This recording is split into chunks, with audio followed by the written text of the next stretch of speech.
Hello and welcome back to another episode of Talking with Tanya. Before we start today's episode, I wanted to announce once again. I also announced this in my last episode. I'll probably keep announcing it until I find somebody, but I'm officially looking for an unpaid intern.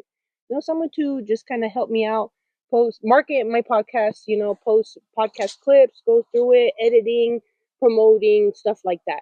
And I just feel like I've been very busy, and I wish I could put more time and effort into this, but I unfortunately just don't have the time. Um, I'm looking for someone who's like enthusiastic, who has like the drive, and who's eager to learn, and someone who's like looking into getting to this creative field. Because of course it's going to be unpaid, just looking for a couple hours a week. And yeah, you don't have to be a professional. I'm looking for someone who's really interested in this kind of work. So I'm really open to anybody. I will put a application form in link in the description below if you're interested, and we'll go from there. I also recently like starting my podcast episodes by sharing just like what's been going on in my life. I don't remember when we filmed the last episode, but I didn't really talk about Christmas. So Merry Christmas, everyone! Happy New Year! It's a little bit into the new year already. Um, Christmas was tight. I got a PS5 for Christmas, so woo! That was tight. I do wanted to share. I did want to share that I'm looking into or just thinking about posting some game clips of like Fortnite or mainly just Fortnite, just because that's something I'm into right now.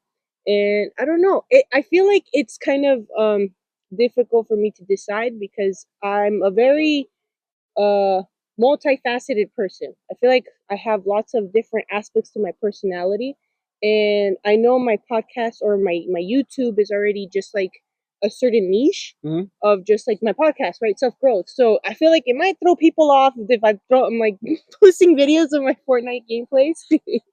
So I don't know. What do you guys think? Let me know. Another important update, right? So every year, I think it's starting to become a family tradition where my family makes bingo goal cards, where you put in, if guys know how to play bingo, it's just like random numbers, and then you cross them off if the number gets called. But on our bingo cards, they're goals instead of numbers, and every time you complete the goal throughout this year, you get to cross it off. So what my family did is we had to choose 8 easy goals. They're not necessarily like super simple. It's supposed to like something that scares you, right? That challenges you, that gives you anxiety, and then you need to conquer. So 8 easy ones, and the reason they're easy is because once you do it, they're done. You get to cross it off. As simple as that, right? Then you have to do 8 medium ones, and the medium ones are remember? Something habitual. Yeah, something that's repetitive. There you go. It has to take like weeks to months to kind of complete or accomplish. So that's why it makes it more medium. And then finally, 8 hard ones, which are like long-term achievements that take months to maybe even years. Some of my old goals have like rolled over to this new bingo card. So maybe if it's not completed this year, it could definitely be completed the next. But yeah, so hard goals are just like things that take a while or huge accomplishments. But the reason I'm bringing this up, I kind of just like wanted to share some of my few favorite goals that I'm putting on my bingo card this year. It's very interesting. I bring this up too in case anyone else is interested in doing it. You're more likely to complete your goals when you write them down. So, and it's also a fun thing. We made a Facebook group chat, me and my family, to just kind of support each other, share what we've crossed out and stuff like that. So did you want to go first? You want me to go first? You go first. Okay. Let me pull mine up. Hold on. Okay, so here are some of my favorite goals that I've put into my bingo card this year. Oh, and in the bingo card, the middle space is a free space, so you automatically cross that off. And for everybody, we just put our birthday because everybody has a birthday, so that's a free space. You cross that off easy. So it says on here, make 10 podcast episodes. I honestly think I'll probably complete this with more. Like I'll probably make more episodes this year than 10, but it's just a goal to kind of like it's the minimum. I need at least 10, but ideally I'm trying to shoot for twice a month at least. So who knows? I might end the year with 24. That's a lot. Nice. Learn 15 new recipes. So last year I actually learned 12.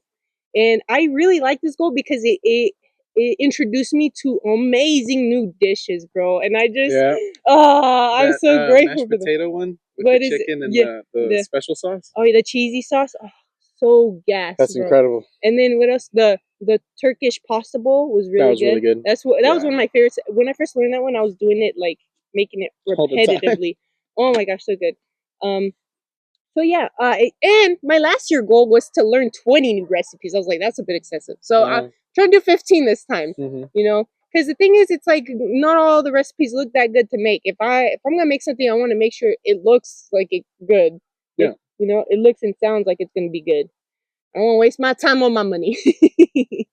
Another goal I have is grow carrots and or potatoes. So I'm a gardener. I love gardening, bro. I've literally made a dish of the things that I've grown, and it's so satisfying. Strawberries do not taste the same. They are sweeter when you grow them yourself.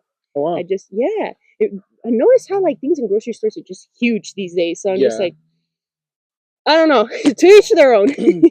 but I feel like for beginner gardeners, tomatoes are easy to grow. Strawberries, just need a lot of water. Peppers are easy to grow.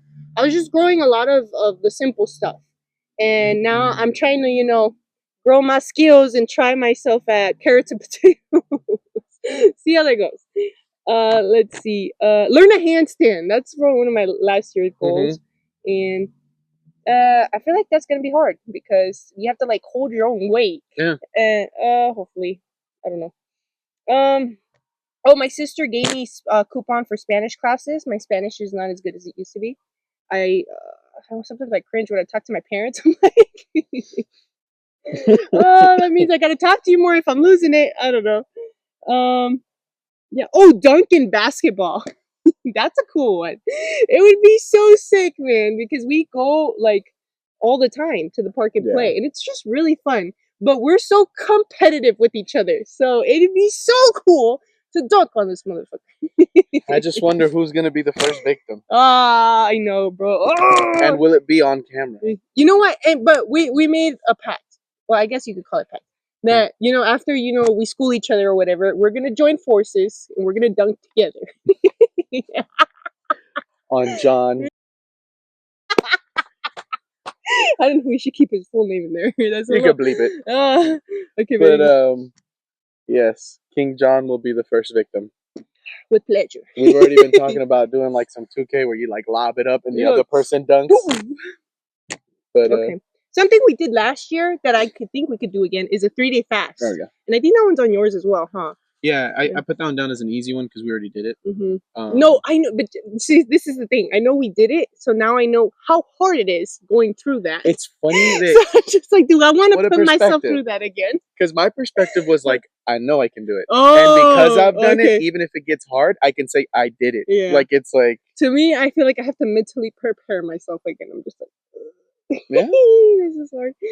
Okay, hire an intern is on here, which I've already previously brought up. So if you're interested, once again, link in the description below. Start a night routine. I want to fix my sleep schedule. I feel like I look I'm really tired these days, and I need sleep. Yeah. I'm trying to shoot for 8 hours a night, and it's hard because working at a coffee shop, it requires you to wake up really early, and then sometimes just closing can take a while, and then it sucks to close and then have to open the next day. So I just gotta figure out, I don't know, a system, I guess. Fix my bed every day. That's a good one. I started today, so hopefully it sticks. 21-day meditation I did last year, and read 5 books. I got a couple other stuff, but I don't want to keep prolonging this. Anyways. Yeah, like I said earlier, I have the 3-day fast just as an easy one because I want to do that in addition to for a hard one I have a 5-day fast. Dang. And depending on how it goes, So, question: if you do the 5-day fast, do you cross out the 3-day one then, or are you gonna do a 3-day and a 5-day? Oh wow. Yeah, they're separate. Another one that goes hand in hand with that is another easy one was just lose 10 pounds. I feel like that's a very reasonable, easy goal. That's your easy? Yeah. That's crazy. Because it's not going to take like a day, I know, but, and then lose 65 pounds would be like a hard one. Because that takes. Realistically, how long do you think it takes to lose 10 pounds? Normally? Yeah. I don't know. I guess there's a lot of variables My to it, guess right? is Like a diet month. or Yeah, working out. exercise. Depending Yeah, on what you do, like just riding a bike or lifting weights, I think it's 2 different time periods. that's true. I'd be lifting weights though, so Hmm. I would say 10 pounds, lose 10 pounds, maybe. My guess is a month. Yeah, I feel like a month is like a nice, slow, healthy. Yeah. Like, I know how fast I can lose them, but Hmm. yeah, but the whole thing is to do something that you can maintain. Yeah, yeah, yeah. But yeah, the 65-pound one is a hard one because it's more long term. Hmm. I also have handstand, but that's an easy one because I've been able, when I was in high school, I could walk on my hands Hmm. for like a pretty far distance. So I could already do handstands and stuff like that. I can't hold a handstand now. Hmm. I think it's a combination of my arms not being in the same shape and then also being heavier than I was back when I was, because when I was walking on my hands, I didn't have a belly. Hmm. Uh, I have another hard one, which is open mic. Oh, that's my favorite one. I can't wait for him to do. And all his friends, including myself, tell him how funny he is. So it'd be awesome to see him, do an open mic night. Yeah, it'll be an experience. So yeah, hopefully he does this one. And then another one that's similar to that one is karaoke. Mm. We all went. We went karaoke. Everybody went up there, but you, bro. Or was it anybody else, or were you the only one? I think you were the only one who Yeah, didn't because go up there. Chris even And it went was up. like 10 people that went. Yeah. So why didn't you go up there? I was just tired Hmm. and not really in the mood. Like it was one of those things where like I was already ready to go home, I so feel that. I didn't want to on top of that go out of my way to Hmm. you know be a part of that. Yeah. Make my bed every day is another good one. Hmm. Uh, a medium goal, I guess, is land a heel flip. So as I lose weight, I'll venture more and more back into skateboarding, Hmm. which is something that John and I used to do all the time, and it's a trick I've already landed. So it's just a matter of being in shape Nice. to do it. Hmm. I don't know. I just feel like it's a cool medium thing to kind of, you know, Yeah. go in the right direction with um, physical fitness, Hmm. meditation, and gratitude every day. So I think a really good option or tool for being more positive and happy and grateful is every day to set a moment aside to be grateful about something. And I Like put that. kind of meditation because who knows, maybe I want to dwell on it and have it be like an hour thing, or I could just Oh take wow. 5 minutes to be like, thank you, God, for my eyesight Yeah. or Hmm. whatever, Hmm. Um, oh, another one that is, I guess, a hard goal because it'll take time Hmm. is to do 5 skits. I love that Because one. we've done like Yeah. our parody movie of Juan Wick, and I just feel like we got to keep We looking made a into that. parody of John Wick, and he was Juan Wick. Yeah. I love showing it to all our friends and family too. So I think we have like the goofy like creativity to where we can make skits, Yeah. and just the experience of like making a dumb movie, a home video was like so much fun, Yeah. And it's not something I plan on posting or putting out there, but it's just like I want to be 80 years old looking back at this dumb movie and be like, oh, those are good times. Yeah. Yeah. But who knows? Maybe, in the future on the Patreon, if you guys are real fans, you want to know the Yeah. inner worlds. Um, what's the other one? Oh yeah, learn a song on my guitar. So I had started to learn how to play the guitar when I was like 11, and I Hmm. liked it with my cousin, but like a bunch of stuff, I just let it go. Yeah. So What I would be the first song you want to learn? I don't know yet, Hmm. but I don't know. I feel like something. Wish Um, you would step back off that ledge, my friend.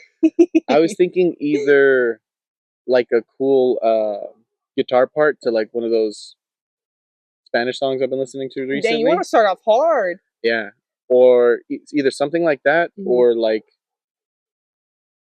Where Is My Mind, that song. You know how when it's played on piano, it's like a whole other thing. It's the song for like the ending credits of Fight Club, Interesting. and I just like the way that that sounds on piano. So I was thinking maybe I'd find some other part of a song, Yeah. and then see what the acoustic version of that is. Because I've seen videos where like the EDM song Resonance, like people have done that on piano or just drums. And it's like the song wasn't made with drums. So it's Yeah. like if you can, do that conversion or Hmm. whatever. But Man, I miss yeah. instruments, bro. I want my uke and my mandolin. Yeah. You know, in my old house, my old place. So I don't think I'm gonna get them back, but eventually I do plan on getting new ones. You know, that would Yeah. be cool. But the first songs I was learning to play, one of them was actually a SpongeBob song. The riff. And then it was also La Vie en Rose. Actually, that was the very first song I learned. And then I was That's a also beautiful trying to song. learn the Married Life from Up. That Oh, one's that's a cute. beautiful I song. love that one. Yeah. And then the Lava song.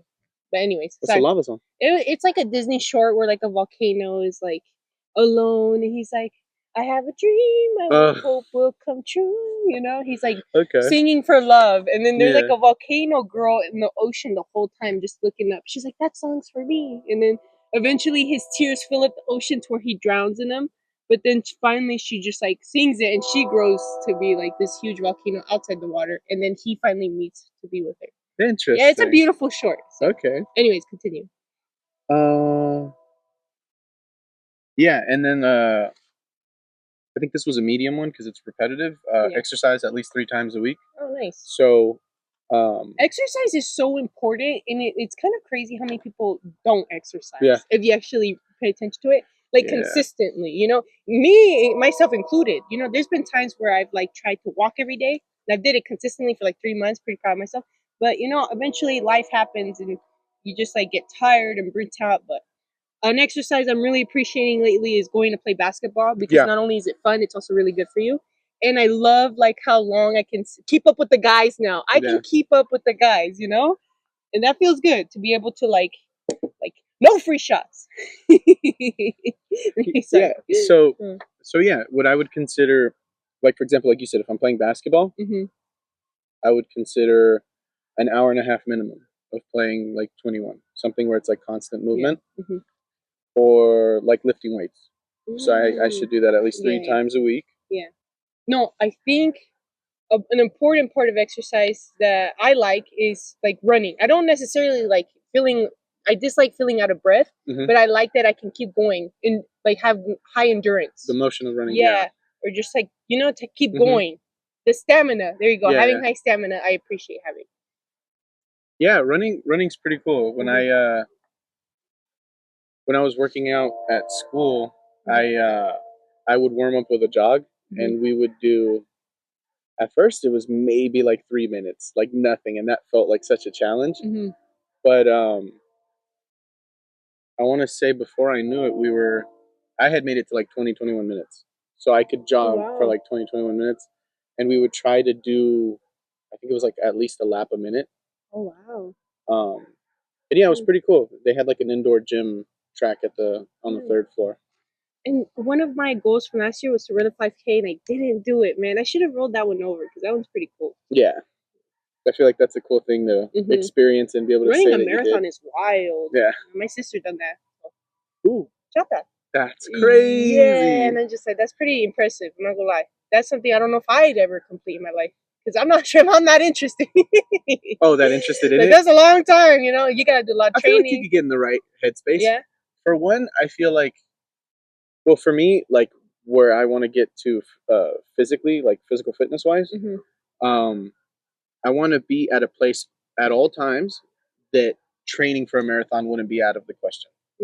So like whatever level I'm always at, it's not such a stretch to specifically train for things. Oh, interesting.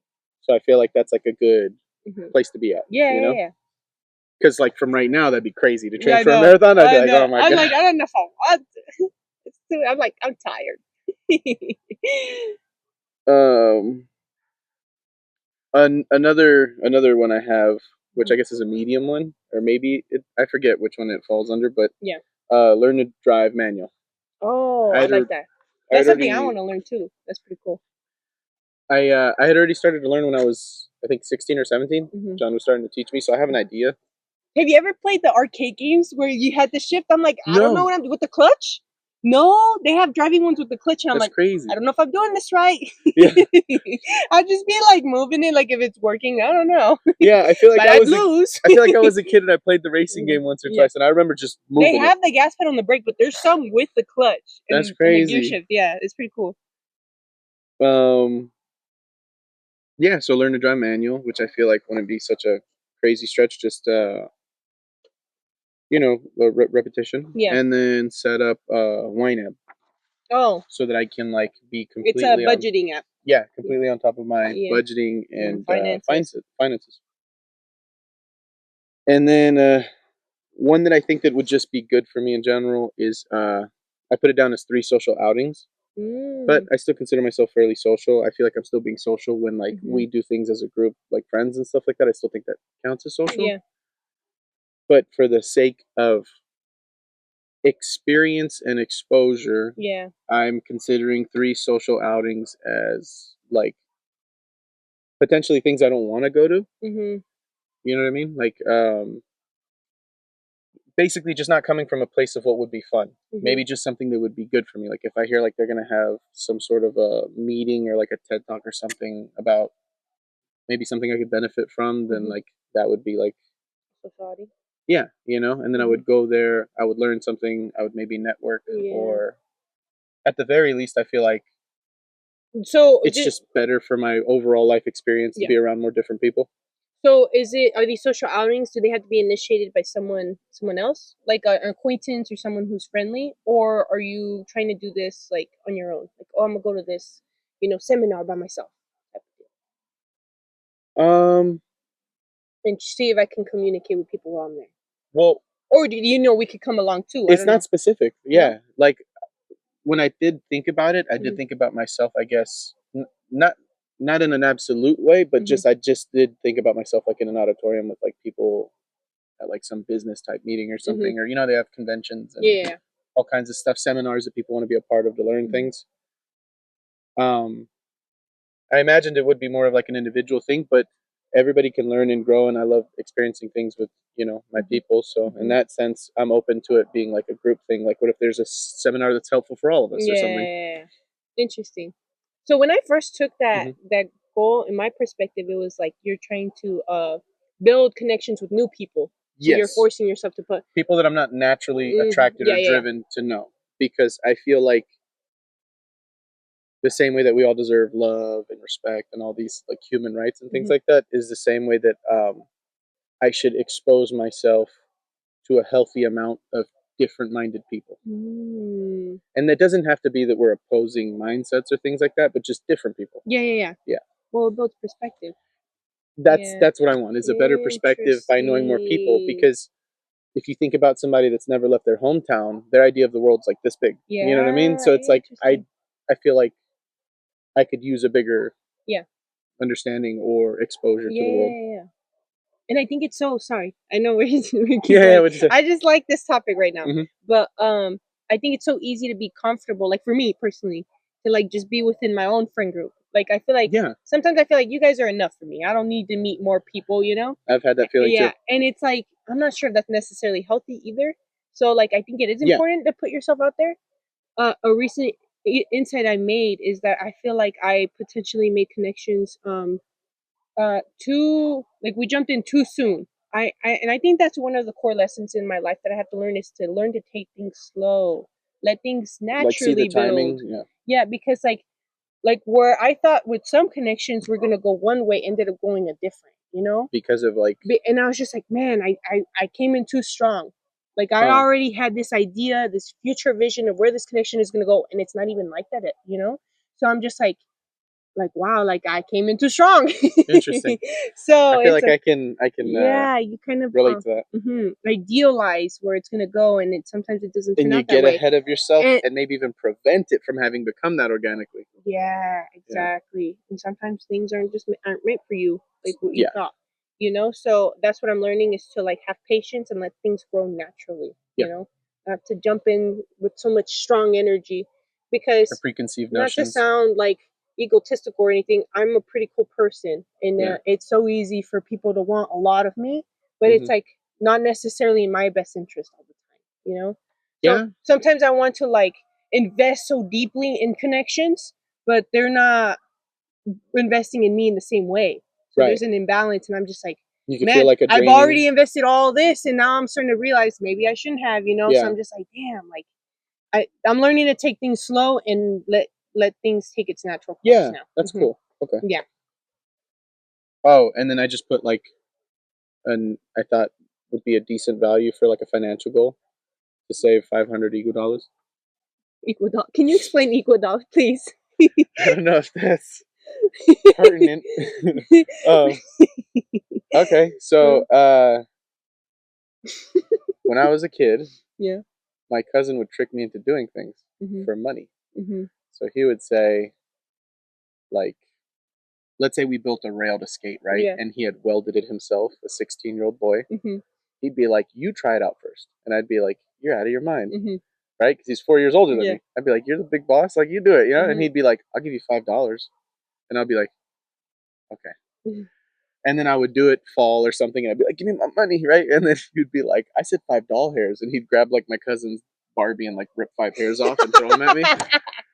And he had like all these tricks for like words and like double play. And I used to get so frustrated. So I like the idea of calling money different things because of that experience. Oh, okay. And I remember one time I was watching like just memes and stuff, and I'd come across 2 basketball memes that I thought were funny. One of them was this little boy just going, LeBron James, LeBron James, and he just keeps saying it. And right after that, I saw a meme where some guy was like, Andre Iguodala. And then he was talking about, I think it's a basketball player on the Warriors team. Yeah. Or at some point he was on the Warriors. I don't know if it's current. But I remember I heard Iguodala, and it reminded me of like doll hairs. And so now You sometimes I refer to money as Iguodalas. Yeah. And for me, I take it as like, I already see life as a game, like a video game. Yeah. Every time I'm like learning new recipes, new cooking, I'm like, oh, my cooking stats went up. Yeah. That's what it feels like.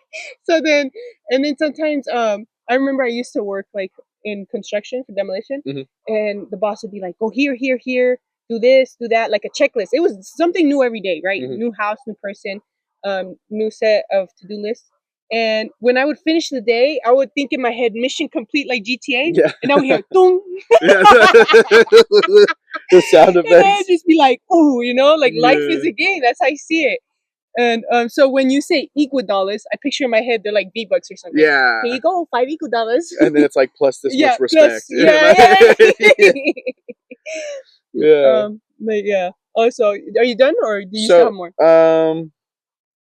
Another one that I think is just good in general is read the Bible once a week.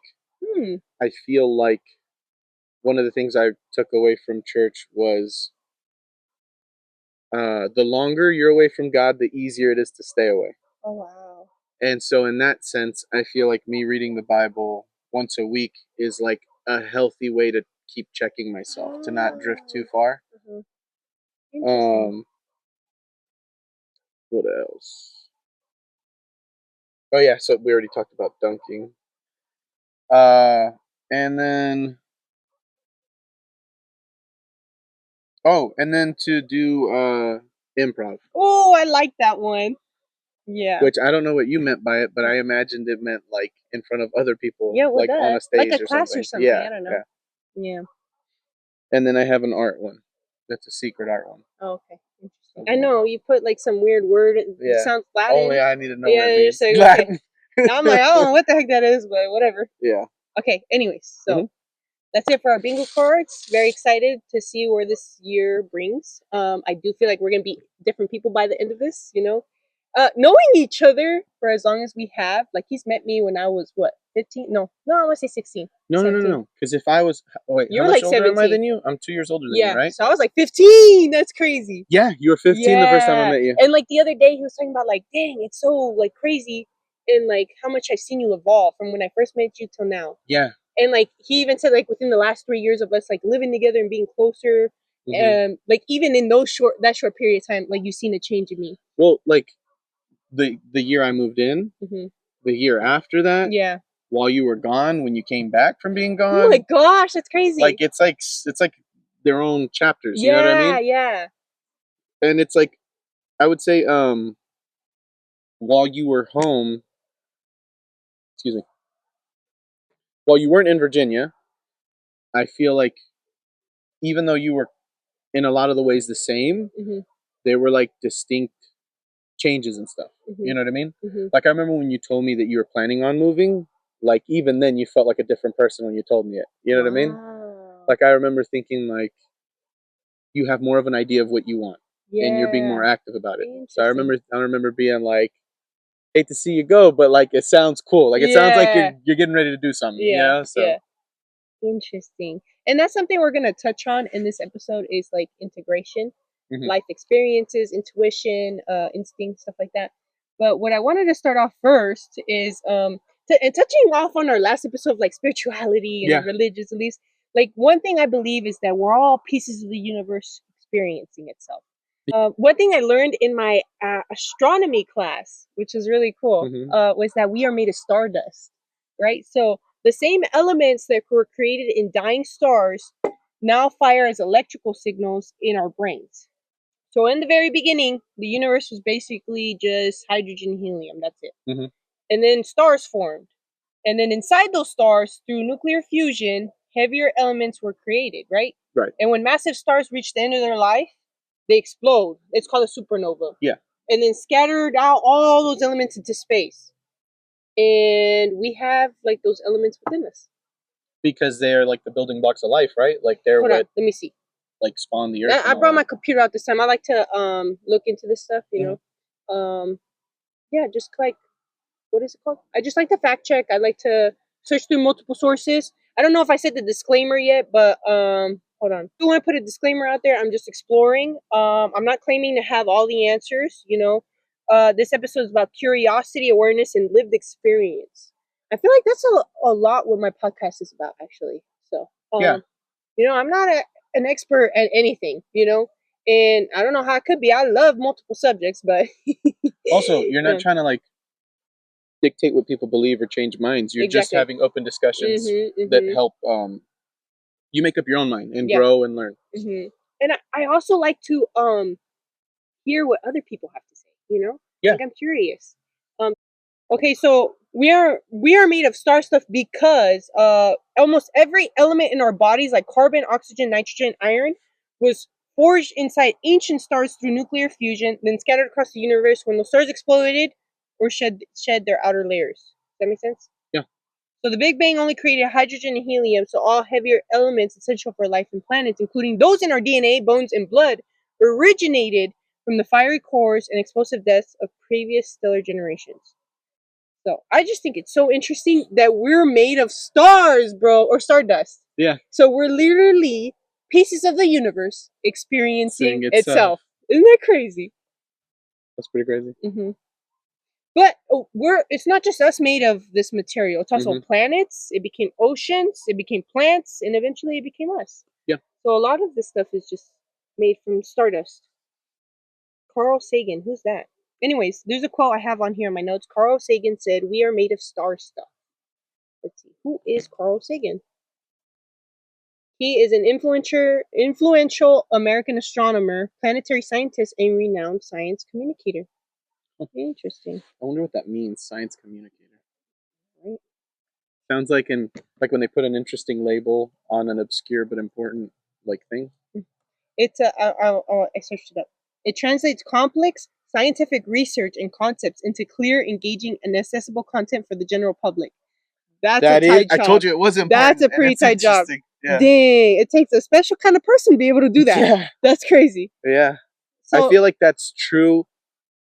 That's like the true beauty and magic of intelligence. Is like true intelligence is the ability to explain complex things to even the most simple minds. So, and it's so crazy because it makes you think like, or uneducated what minds. kind of complex sciences are still out there? You know? And like, what kind of complex sciences are there now that we don't even understand yet? Right. Like we don't even know we don't know yet. Yes. And another thing that trips me out about that is like the fascination that I've always had with homeopathic things like natural remedies and stuff like that is that we have solutions that are thousands of years old for things that we still don't have Western medicine solutions for. Interesting. I remember I read this story in school where I believe it was somewhere in Africa. This guy, he was living out there, right? I forget what brought him there, if it was his job or what, but he's living out there with his family. And so he has an African nanny that takes care of the boy, and she's nursed him. She's like the wet nurse or whatever they call them, that like from birth. Like she's known this baby though, like he's like 10 years old now. And so the story goes that one day while he was playing outside, one of those spitting cobras or snakes spit venom in his eyes. And normally it's a rat. Like if that happens to you, you're going blind. Like we don't have a way to fix it. Yeah. As far, or at least at that time, Mhm. with Western medicine. Maybe by now they have something for it. But basically, the boy's crying. He's in agony. The dad's losing his mind because Yeah. he knows what that means. Like it's done. His only son is blind, Wow. and at 10 years old. I know. And so during all the commotion and distress and the mom losing her mind, the nanny finally leaves the house. And when she comes back, she's chewing on herbs and stuff, and she spits out this paste and puts it on the boy's eyes, and the boy doesn't go blind. Wow. And the dad rejoices and he's like overwhelmed, right? But then immediately he gets like this crazy idea that they can like do something with this, maybe even monetize it. Yeah. And so immediately he goes to the nanny and he goes, "You need to take me to where you found those herbs, and you need to explain to me what you did to my son." And immediately the nanny becomes offended and she goes, "What I did for your son was out of the kindness of my heart because I love your son like he's my son." Yeah. And she goes, "But my culture and my knowledge are not for you to abuse or to exploit." And she goes, "We have secret knowledge for remedies and things that we are not to share with outsiders. Wow. So what I did for your son was way out of my culture and character." Wow. And she was like, "Don't disrespect the moment. Like, don't ask for more. What I already did is like, you know." Yeah. But it just makes me think like there's crazy remedies and tools and knowledge. And that's something I truly believe is that the earth already has all the answers. Yes. Yeah. And then another aspect of that too is that you know how there's all these old school sayings and wives' tales and things like that, and like myths and whatnot that people say about like, oh, well, that's how the world works. Like, there's all these little sayings and things. I feel like more so recently we're discovering that there's scientific explanations for those things. Yeah. You know, like we're bridging the gap between like science and medicine, or science and like cultural mysticism, like things that people are grown up with culturally that are like strong beliefs of how the world works, and then you find out the scientific aspect to why that's a belief and how they hold that view. Yeah. So it's I don't know. I think it's always cool to see that. Of course, 100%. Okay, so moving on, I wanted to speak on, and it sucks because our last episode we cut off a big portion of like what we talked It was like about. an hour and I 15 know. minutes I just of like like my phone had died, and I'm just like, okay, well now we lost an hour of freaking content. speaking on intuition. Anyways, but that's what brings me to this. I wanted to bring up intuition versus instinct. You know, at first when we were talking about this earlier, I thought they were one and the same. It turns out they're not, but they're pretty similar, right? So I wanted to we'll talk about instinct first. Apparently, instinct is driven by evolutionary survival wiring. It lives primarily in the brainstem, the amygdala, the automatic nervous system. Instinct answers questions like, am I safe? Should I fight, flight, freeze, or approach? Is this familiar or threatening? It feels sudden, physical, urgent, often fear or safety based. Examples are like pulling your hand away from heat, getting a gut no in a dangerous situation, and jumping at a loud noise. I don't know why that is. Why is that our instinct? Maybe it's like a necessary response for fast reaction. So even if the jump itself isn't necessary, the jolt gets your body ready to move. It says it's evolutionary. So I wonder what, like, in our past. I like that you say that because it reminded me of in one of the classes I took. It was related to anthropology, and she was explaining like evolutionary traits and stuff, right? So she goes, "You ever notice how like some bugs scurry when there's light, like roaches? They get out of the light." Yeah. And then she was basically saying that that's like an evolutionary trait that happened. That with light being exposed, primates, people, whatever, things would squish and attack the bugs when they were exposed to light. And so we do that even now. those that had the instinct to not be in the light are the ones that survived more often, and that's why most of them, if not all of them, have that instinct. Yeah. So like another example could be like squirrels. Imagine there's a new predator introduced, like a small hound or something that can chase the squirrels now, right? Maybe the squirrels with longer legs and lighter tails or less fur are faster, and those tend to get away more often. That's what the squirrels are going to look like now on this island ever since that new threat is introduced. Because the ones with more fur or stubbier leg, those are going to die more often. So that's how it shapes like the future of I guess the phenotypes. Yes. I want to know, what is the evolutionary purpose of us jumping at loud noises. Okay. Okay, it says to act as a rapid, involuntary, and universal defensive survival mechanism against immediate threats.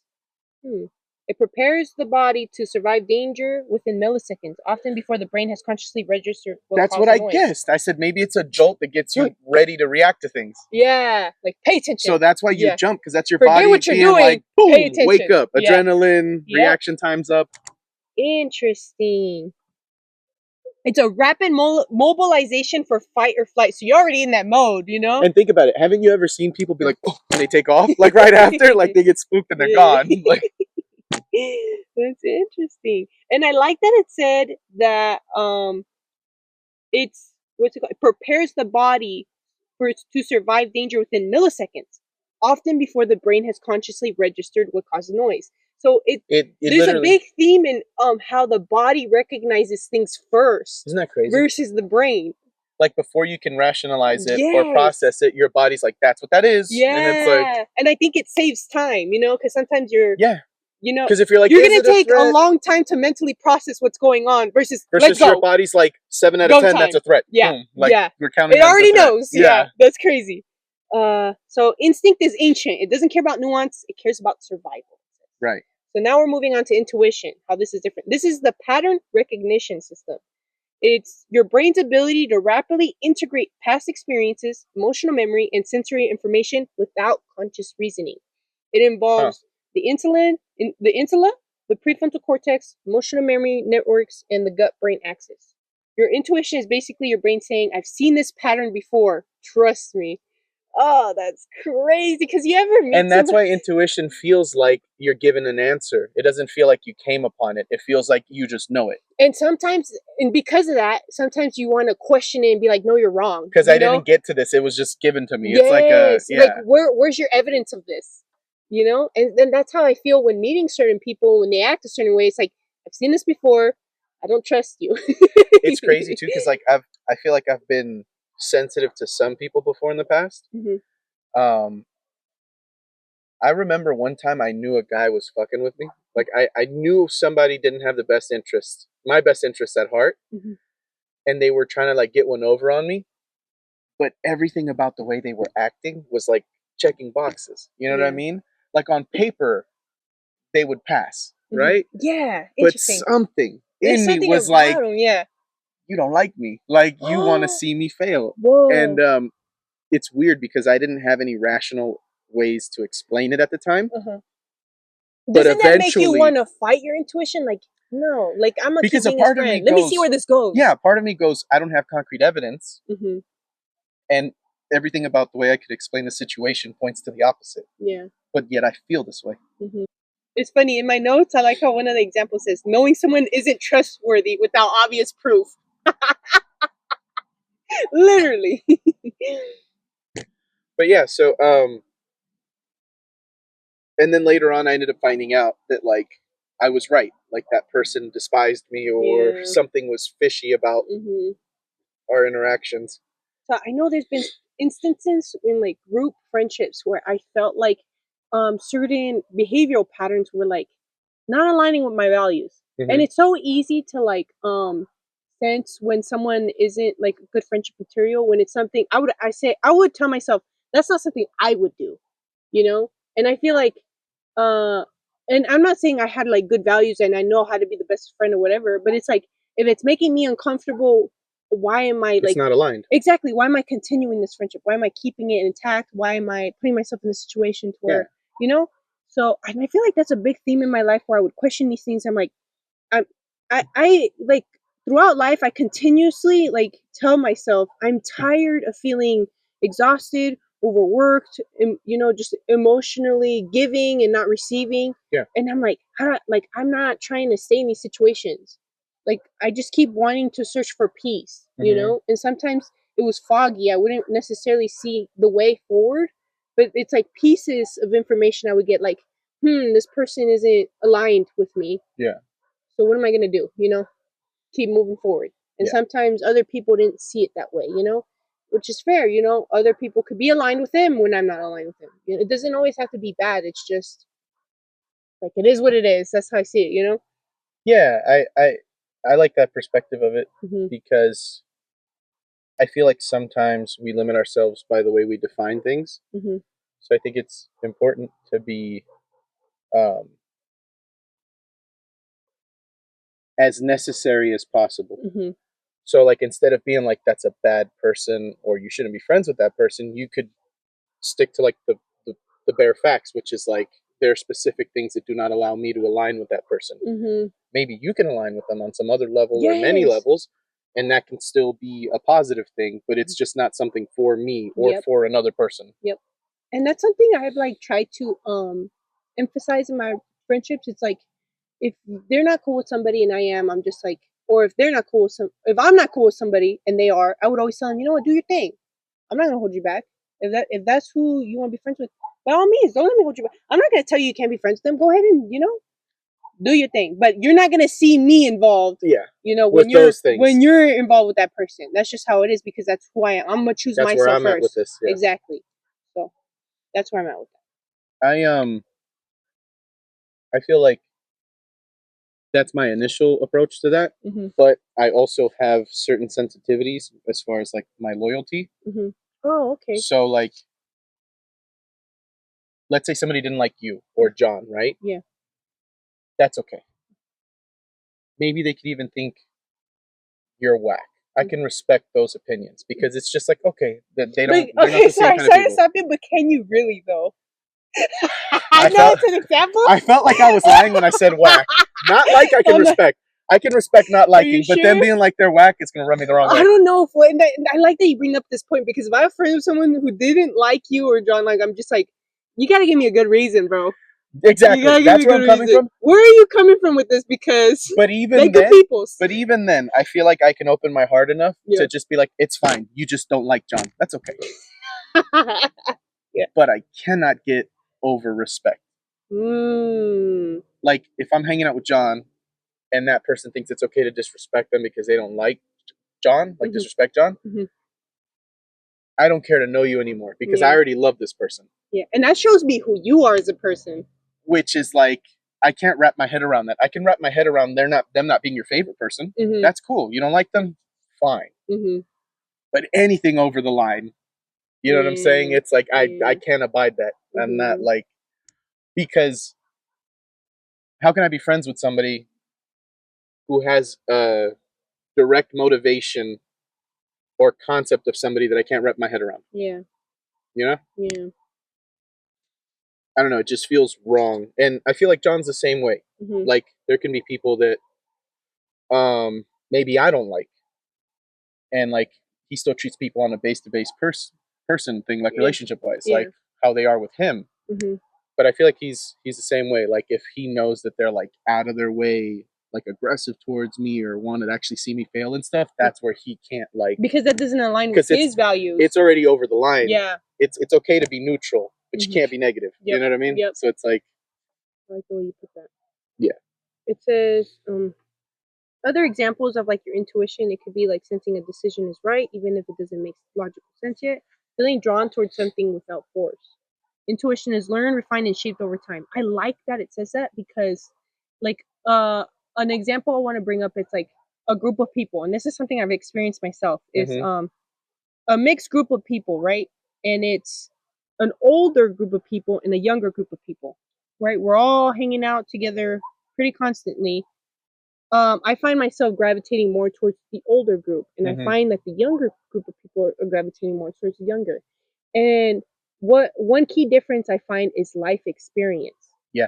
So when intuition is shaped over time, it's because it's based off experiences. Yeah. So I see things in a different perspective because of how much experience I've had in life. And what's crazy is that you don't even have to be older to have like a higher intuition. You could be younger and have gone through so many life experiences and have a stronger intuition because of how much, because someone could just have lived in their house their whole life. And like, what are you going to learn based off that? What patterns are you learning from other people, situations, and stuff like that if you're just living at home? Unlimited experience. Very, very limited versus someone who's actually went out there, struggled, been humbled, been been through like hell and back. They're going to have a stronger intuition.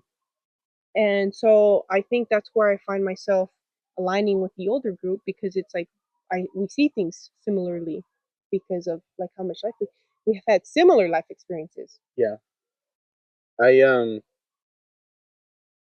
like that it says like it does get better with time, because I feel like you can have really good intuition even early on. Like let's say you just have tremendous intuition, but you might not always know how to apply it, or how to listen to it, right? Because just because you recognize something does not mean there's a one right answer for how to approach the situation. I remember there was an actor who was being interviewed, and they were like, "What would you say to your younger self?"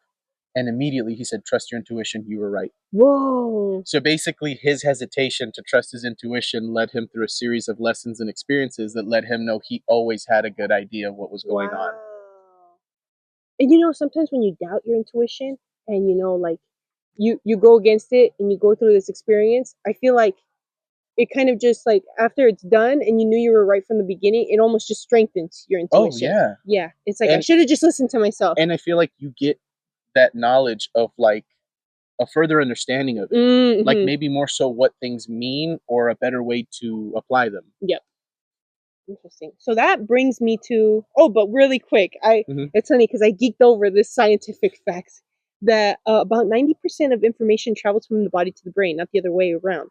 Your gut contains millions of neurons, bro. Like that tripped me out. I didn't know that. I didn't expect that one. Crazy. So if you don't know what a neuron is, here, let me Google search this.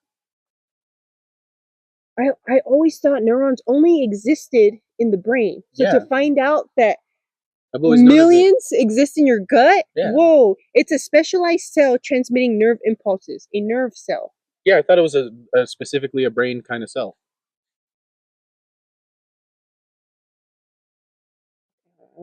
And the interesting point that you made there about how you have them in your stomach tripped me out the most, because I remember hearing, again, like old cultural knowledge, that how you eat can affect your mood. Yes, I've heard That's always been like a thing. You could hear that on a farm in Italy or Mexico. Like somebody in the rural area will tell you something like that. And then to hear that literally you have neurons in your stomach and your diet directly affects your mood and hormones. Yep. So it's crazy to think that literally, even to the point of having neurons in your gut. So that could be the deciding factor of your life. Basically. Yeah. Imagine being... if you're eating out all the time, like you're... probably not making the best decisions. Yeah. Because your mood's not the best. You're robbing yourself of joy. Your potential quality of life. Potential. Your potential. Yeah. That's crazy. So and think about it. I remember when I would help nanny and stuff through my sister in Studio City, I saw a bunch of better off people raising their children in different ways, right? They have more money. They came... I don't know all their beginnings, but I would assume most of them came from parents that planned ahead and maybe were more financially off. Yeah. Better off. And it's interesting because like 9 out of 10 of those families were very peculiar about how they fed their children, what they exposed them to, the amount of screen time they got, and disciplines that they were being introduced to, like martial arts, sports, instruments, other languages. So I definitely believe that like me or one of my friends in the 5th grade eating hot Cheetos at Langdon Elementary, we had a completely different concept perspective of the world than from some kid that's eating organic food and going to like a private school, and maybe he, I don't know, has other beneficial factors towards, but like I feel like the diet was a big thing. I noticed immediately the quality of food was very different. Like when I would see their vegetables and stuff like that they would get from like other places, I assume like Gelson's, and some of them would even have their food shipped in, like they had subscriptions and stuff. It just looked different. Like the eggs, they looked like old school eggs. Like they were more orange and they looked different. Ooh. And I know, like the yolk itself was like a deep plain orange. bright white eggs from the store freak me out, man. I feel like just they're like that does processed not and look bleached. natural. I do not think I'd ever find an egg in the wild like that anywhere. So I'm just like, what was done to this egg? Yeah. And what is it gonna do to me? Yeah. How does that affect me? Exactly. But back to neurons. So it says there are fundamental units of the brain and nervous system. The cells responsible for receiving sensory input from the external world. By the way, I'm reading this off of the University of Queensland, Australia website. So they're responsible for receiving sensory input from the external world, our external environment, right? Our outside environment, for sending motor commands to our muscles, and for transforming and relaying the electrical signals at every step in between. So their interactions define who we are as people. Interesting. Interesting. So they're very important. Another thing that I could say about the whole diet personality connection or behavior influence. I remember talking to my brother over the phone about like they were making a connection for certain chemicals or things in food, like the dye red 40 and all those things like that. How like they had direct links to like behaviors in children. And I remember one time we were speaking on the phone, and I had eaten something that I don't normally eat, which is like Takis or whatever, and I had eaten like a whole bag. And my brother noticed that I was like in a different mental state. Like I was very like fidgety and like I was off, and like the time I took to respond was shorter, and I thought less about what I was saying, and like that was like something that had been covered in a study. And I remember he goes, "You're different today," and he's like, "Have you eaten anything different?" And I was like, "Oh, I had some Takis," and he goes, "Oh, red 40 or whatever." He was like, "That's why you're like all over the place right now." And I was, and it's something that I don't normally eat, so it was clear for him, like the difference. Interesting. And it's crazy how people don't really try to make the effort to make that distinction. You know, I feel like it's just, and like clearly you didn't see it. You're just like, I'm just me, another day of being me. But like to like have it from his perspective and be like, I know this information now, and now I'm like applying it and seeing it clearly within you. So that's pretty cool. Yeah. To like see.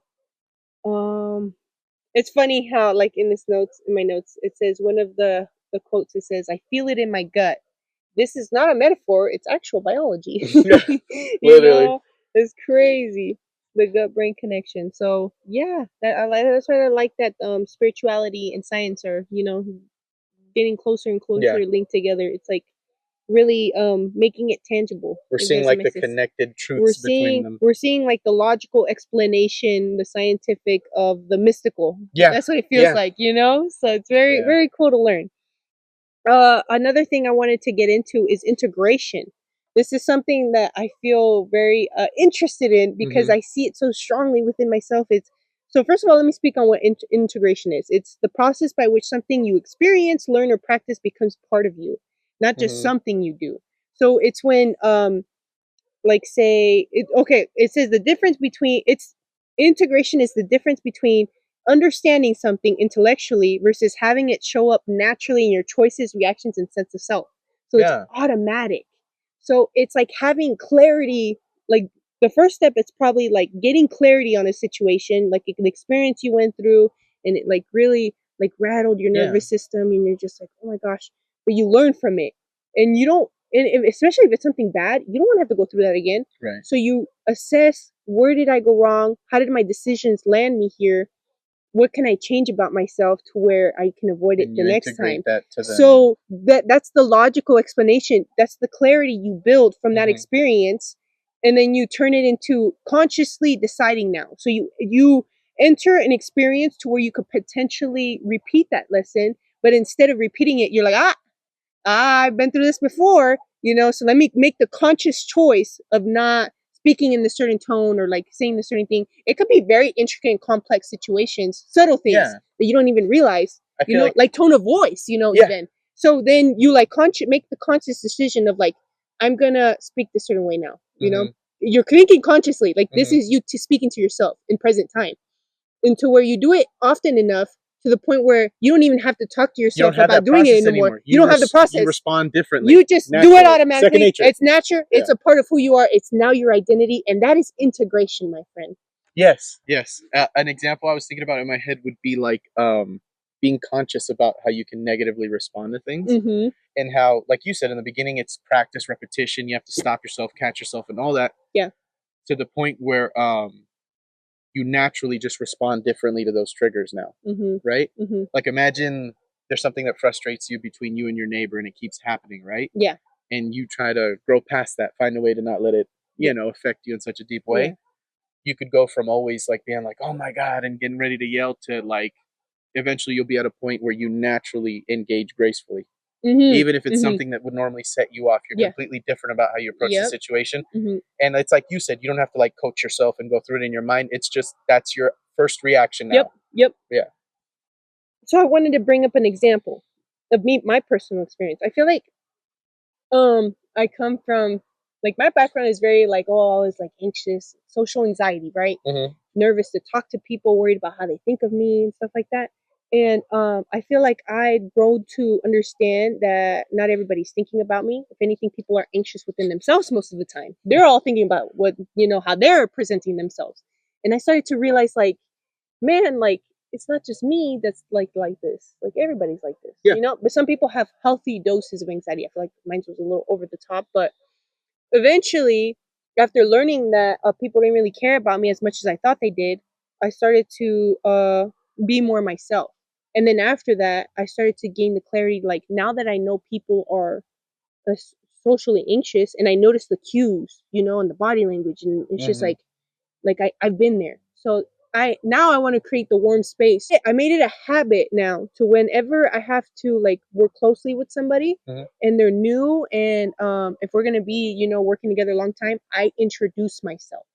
I say, you know what? Like, let me get to know this person. Hello, I'm Tanya. Nice to meet you.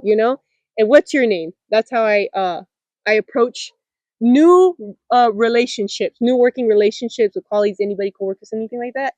And like, I don't even think about what they're thinking about me anymore. I'm thinking, how can I make this person feel comfortable? And that is something, that's a cool perspective. Something I naturally integrated. Before, I would, in the moment, I'd be like, I'm nervous. What does this mean? I even tell myself, just do it. Yeah, just go up there and talk to them. Now it's second nature. Hey, I'm Tanya. Nice to meet you. How you doing? If anything, and now I think about, what should I ask them? Like, how do I start small talk or whatever? You're like picking up on their cues to build see the how conversation. to, Yeah. There you go. So that's an example of something I've integrated. But one thing that I have in my notes that says integration equals embodiment. I love that. Embodiment. Embodiment, because it's literally who you are. Oh, because literally integration means it's you, and you embody you. Yeah. Exactly. I don't know. I like that saying. That is cool. It also talked about why rest accelerates integration. Rest. So now it goes into the science of like our brain waves, right? It says the brain is in beta during effort and stimulation. So when you're actually like being conscious and making an effort, this is when it's in beta, because it's doing, it's analyzing, it's pushing. You're putting conscious effort. Right. And you're collecting information and you're embedding it. But in during rest, this is where the magic happens. The brain shifts into alpha and theta. Wow. And this is where memory, replay, and consolidation occur. Emotional meaning is assigned. Neural pathways are strengthened. This is when the brain asks what matters, what stays, what becomes automatic. Sleep is the clearest example. During sleep, memories replay, emotional charges process, unnecessary connections are pruned, important ones are strengthened, and learning becomes stable. This is literal neural integration. So this is the science integration. No sleep equals no integration. That's crazy. That's so interesting. It makes perfect sense. I don't know why I felt surprised when you said that. Yeah. But it makes perfect sense. Literally what you described, like, those are all the things you do when you sleep. And that allows you to learn, that allows you to, like, truly process things. And so I wonder how much we're holding ourselves back when we have lack of sleep. All those years of sleeping 2.5 hours a night. Oh my goodness. Even lately, I feel like, I didn't really sleep that well last night. And I even woke up before my alarm. I'm like, bruh, let me get my 8 hours, please. Oh gosh. It's okay. It's a work in progress. It's on the bingo card. I'm trying to fix my sleep schedule. It's funny too, because there was this video I saw of this super old lady. And they're like, I think she was like over 100 or something. And they're like, do you have any advice? Like, what did you do? And she goes, I don't stress. And she's like, and I sleep a lot. And she was like this old Asian lady. And I was like, I guess that makes sense. Like, you're sleeping, you're preserving yourself.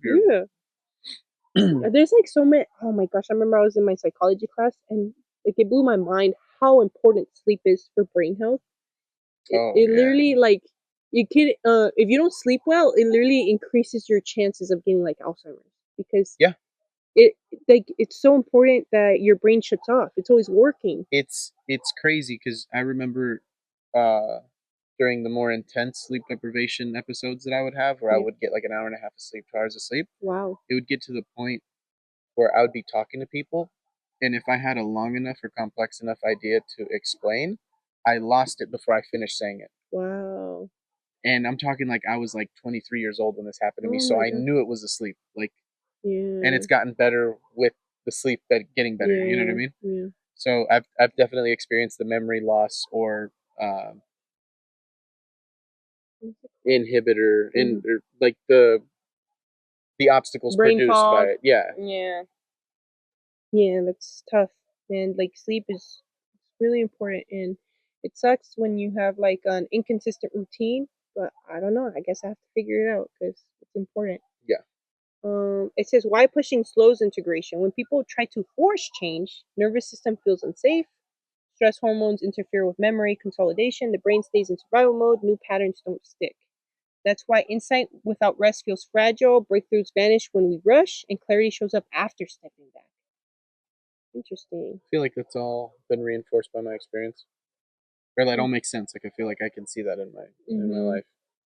Yeah, because it's like, how are you gonna integrate when you're like on Also, high just alert? literally Yeah. describing the mental state or like the Mm-hmm. biology of it, Mm-hmm. like it makes sense. You're literally in the last or the least likely mental state to learn. Mm-hmm. So it makes sense that like Yeah. you know. Interesting. Okay. But yeah, so I feel like I think the reason I really cared about doing this episode is because I care. So first of all, I'm very big on self growth, Mm-hmm. and I think one of the major ways to like help you grow as a person Mm-hmm. is to understand how your brain works, right? Because that helps you understand your patterns, your behavioral patterns, your Yeah. your personality, why you think the way that you do, and helps shift perspective, and it helps gives you tools to how to improve yourself, like for like fix your sleep, for Yeah. example, or like trust your intuition. I feel like yeah, just knowing about how sleep deprivation can affect you and like looking into it, I've been able to relate that immediately to like experiences being like, oh, maybe that's why I was more upset during a certain time period because it's harder to Mm, regulate your emotions with a lack of yeah. sleep Yep. or making silly decisions that I wouldn't normally make because I'm Mm-hmm. not of sound mind. Yep. And then just hearing other things about sleep, like how it's been used as a method of torture, keeping people awake. Wow.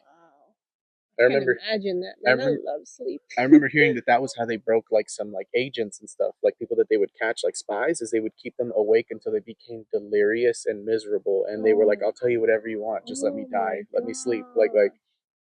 Like you can get that No, sleep but I deprived. also feel like there's I don't know where I've heard this, but you could reach a point to where you can't even fight sleep anymore. Your brain just shuts off. Yeah, Yeah. you'll get to the point where it Where it's just just like yeah.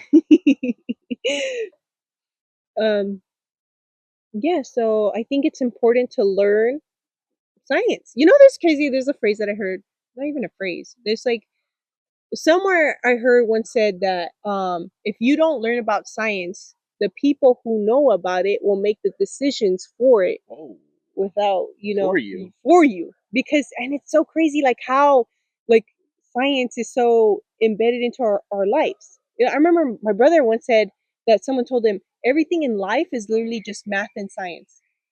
Yeah, Isn't it crazy? and I feel like I remember having a notion of that as a kid, being like having an idea that like what we often think is magical or hard to explain is just the most complex form of mathematics and Mhm. science. Mhm. That things can, to a strange point, be definitively Mhm. explained, Yes, but yes. just the more complicated and amazing it does, Yeah. or it is to exist as a concept, Mhm. that's where we like can't compute it. So we're just like, that's magic. Like that's just that's Yeah, that's crazy. just where we're gonna name it because we can't comprehend it yet. Yeah, It like I doesn't feel make like sense, so that's I what we're feel gonna like call it. even a person's personality, Mhm. why and how you choose to act, all of the things you could have said in a moment, or Mhm. all the ways you could approach it, right? Like what makes somebody someone. Yeah. I feel like eventually technology will get to a point where we can, at the very least, replicate that Mhm. because we'll have such complex science and Yeah. mathematics that we can build make systems calculations for it. or whatever. Yeah, make calculations. Yeah, that would then be the recipe compute for. it. And I've seen it on a limited but yet impressive level for video games. Oh, You know what I mean? Like, okay, the coding for NPCs, right? Mm-hmm. You could see how it was easier to trick NPCs or to glitch them out in older games, but in newer games, with more detail come more variables and more reactions and possibilities. Yeah. An example would be, I think it was Obsidian, or not, maybe not. I'm saying the wrong. Whatever the Skyrim series was, there was a game before it, and in that game they were trying something new where they were coding the NPCs. Right? They coded more realistic needs to the NPCs that led to complications they didn't expect. Whoa. For example, there was a common glitch where prisoners were murdered and the guards were there. So they were like, what's going on? Like, how is this, right? They realized that they had a better way of programming. What do they call that thing where you self-preservation into the NPCs? And one of the self-preservations that they had was to feed themselves. Whoa. So they had miscalculated how to program that. So what would happen is they would run out of food prematurely, then have to eat, and they would go into the prison cells and kill the prisoners to take their food. What the heck? So you see how, like, because they went the further step to program that they were hungry and that they would eat every once in a while, that it created the conflict of being like, they have food, I need it. Oh, interesting. So it created like a way for them to fight each other where there shouldn't be. Yeah. Right? Where it wasn't intended. Yeah. So it's like, isn't that like a weird thing? Yeah. I mean, I might be misremembering it, but it was something about along those lines. Yeah. Interesting. Wait, why were we talking about that? So basically what I was saying with that was that, like, that's just an example of how, like, they continue to program or come up with things with AI, right? Because that's AI. That's like a programming for how the non-playable character is going to react to any and every situation.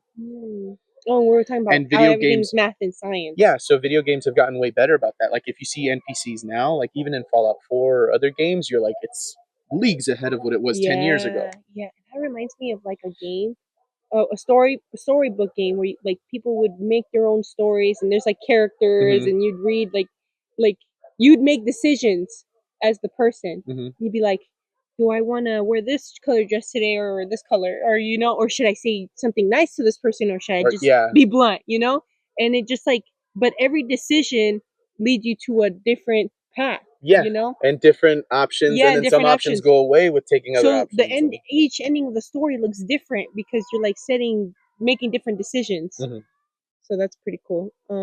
But I going back to like how everything is math and science. But yeah, even simple concepts of like interacting with each other, like the science behind this is like reading each other's moods, like feeling each other's energy, or knowing when to speak and when to stay quiet. It's just all of that can be explained into a science. Yeah. And it's very interesting to think about. But I guess I just wanted to end this off with maybe growth isn't about doing more. Maybe it's about letting what we already know finally land. Oh. I think deep down inside all of us, we know what the difference between right and wrong.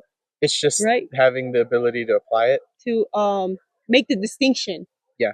Yeah, because sometimes things are just too complex and you don't understand it in the moment, in the situation. There's been times too where I like rethought about a situation. I'm like, did that align with who I'm trying to be or who I am as a person? I'm like, I don't like the way that I said this or the way I acted in this way. I'm going to change that for the next time. So it invites reflection.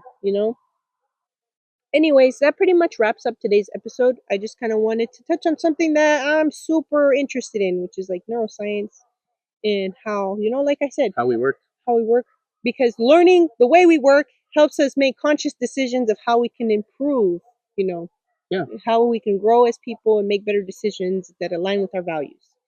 Once again, thank you for listening. Take care of yourself. Peace out.